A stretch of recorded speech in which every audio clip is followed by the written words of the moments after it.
Everyday Millionaires. How Ordinary People Built Extraordinary Wealth and How You Can Too, by Chris Hogan. What is a millionaire? In the book, Hogan states that there's both an emotional and mathematical component to the word millionaire. Emotionally, most people want to someday experience financial independence. The mathematical component is something that can become confusing when you ask random people about their definition of a millionaire. The true definition is simply someone with a net worth at or above $1 million. The book Everyday Millionaires, it's broken down into 3 of the most common millionaire myths our society has. They are: the wealthy didn't earn and don't deserve their money. The wealthy take big risks with their money. The wealthy have a leg up in education and careers. Let's break down each one, and in doing so compare how they relate to your current beliefs. Myth number 1. Didn't earn and don't deserve their money. Everywhere we turn, we're bombarded with negative financial news that the American dream is dead or that the little man can't get ahead. Our culture feeds us the lie that it's impossible to become a millionaire in America today.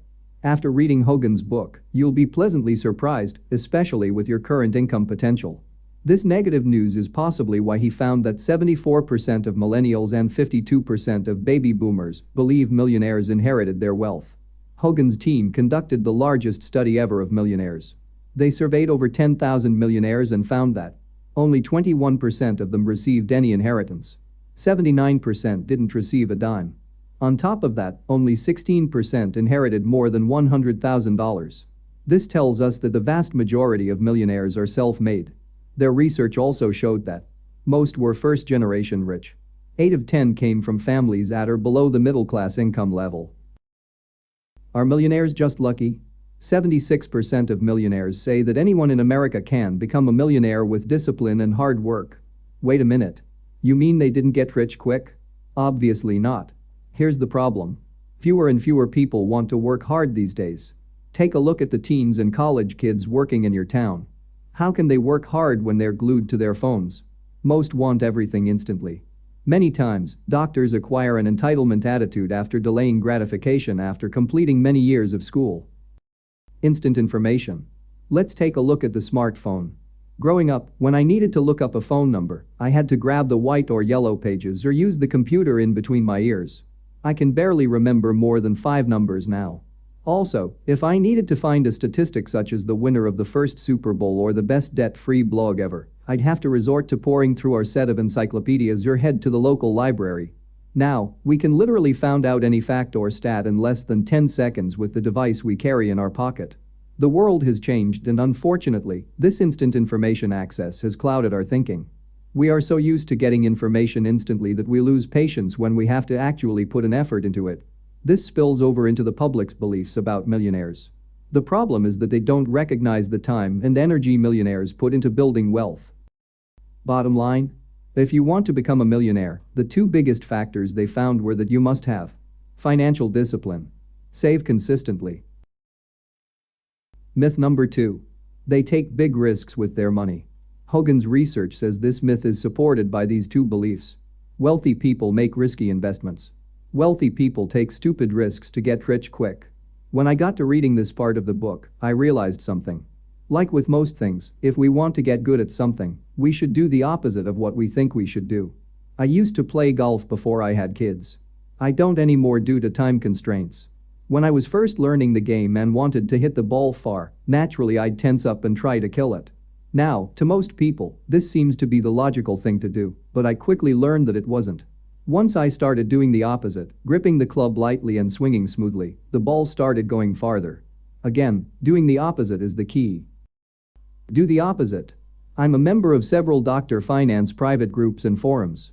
It amazes me how so many educated professionals want to take risks because they think they can get rich quick to retire sooner.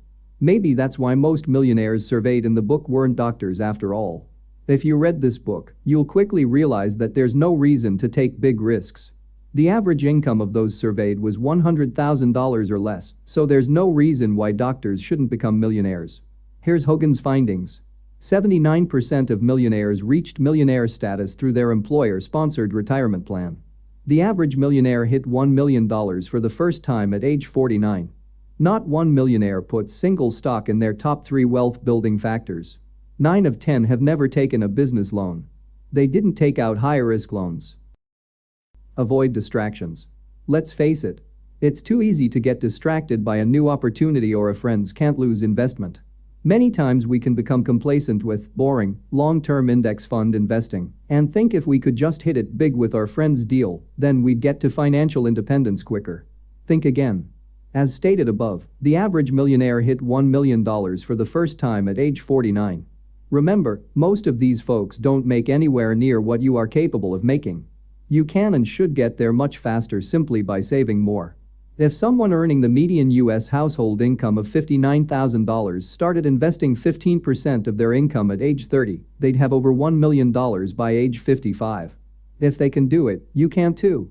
Unfortunately, most people don't want a 20 or 30-year plan, and instead, they want a 3-year plan. But as we've seen thus far, that's not how these millionaires have made their money. Remember, building wealth is a long-term play. Till debt do us part. The book's research showed that 63% of millionaires never took out a home equity loan or line of credit. Also, 9 out of 10 had never taken out a business loan, and they didn't have credit card debt, student loans or car payments. It seems that they took Dave Ramsey's advice and became debt-free as soon as they could. In the end, millionaires are not risky when it comes to investing nor looking to get rich quick.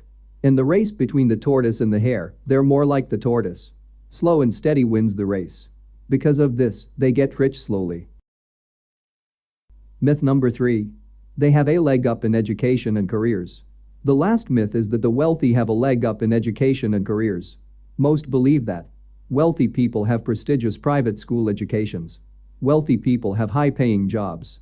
Here's the facts. Millionaires attend college. No surprise there. 88% graduated with a bachelor's degree versus 33% of the general population. Millionaires work for companies. Only 18% are business owners. The top 3 occupations are engineer, accountant, and teacher. 79% didn't attend prestigious private schools. 62% graduated from public state schools. 8% attended community college. 9% never graduated college. Millionaire income. One of the key stats that stood out that was the same in both this book and the Millionaire Next Door had to do with income and occupation type. In general, millionaires don't all have high-paying jobs. We saw that in the Millionaire Next Door. 1/3 never had a 6-figure income in a single working year.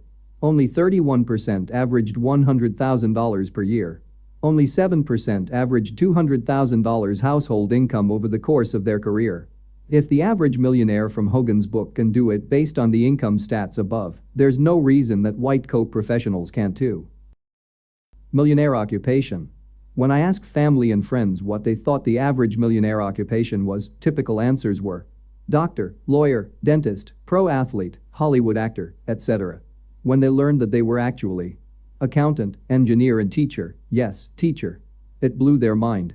Now, I realize that teacher is rather vague. They didn't specify if it meant being an elementary or high school teacher or college professor. If I had to take a guess, I bet it was a combination of all 3. Loans. Even though most of the millionaires surveyed attended college, only 32% took out student loans. Unlike doctors and other professionals that are in school several years post-college, perhaps this is a way they got wealthy. They didn't have to start their careers off several hundreds of thousands of dollars in student loan debt, which can make a big difference. Here's a student loan example from the book. The average student loan payment in their 20s equals $351 per month. If instead, that same person avoided loans and invested that $351 into an index fund monthly, they'd have close to $3 million by age 65. Who says it pays to keep your student loan payments around? Hiding in plain sight. By now, you realize that what most people imagine as being an everyday millionaire is not the case. Too often we focus on what we think rich people have. Expensive education. High-income job. Big house. Expensive cars. Fine jewelry. Those are nice to have, but most of the millionaires portrayed in the book avoided these things. Most millionaires are hiding in plain sight, but most don't see them. Why? Because they don't look like you'd expect them to look. Everybody wants to make more money. Myself included. But I don't think more money is what most need. After reading this book, and many others like it, the only real qualification for becoming a millionaire is developing a millionaire mindset that makes the most of every opportunity. If you can adopt this mindset, no matter what your income, you can build wealth over time. Overall, I think Mr. Hogan's book is a fantastic read. It not only inspires those that are making a normal wage that they can do it, but also gets the high-income professionals' attention too. If you're making over $100,000 a year, there's no reason why you shouldn't become a millionaire. If you enjoyed this video, please hit the like button and don't forget to subscribe. Your support will keep me motivated to create more and more videos like this one.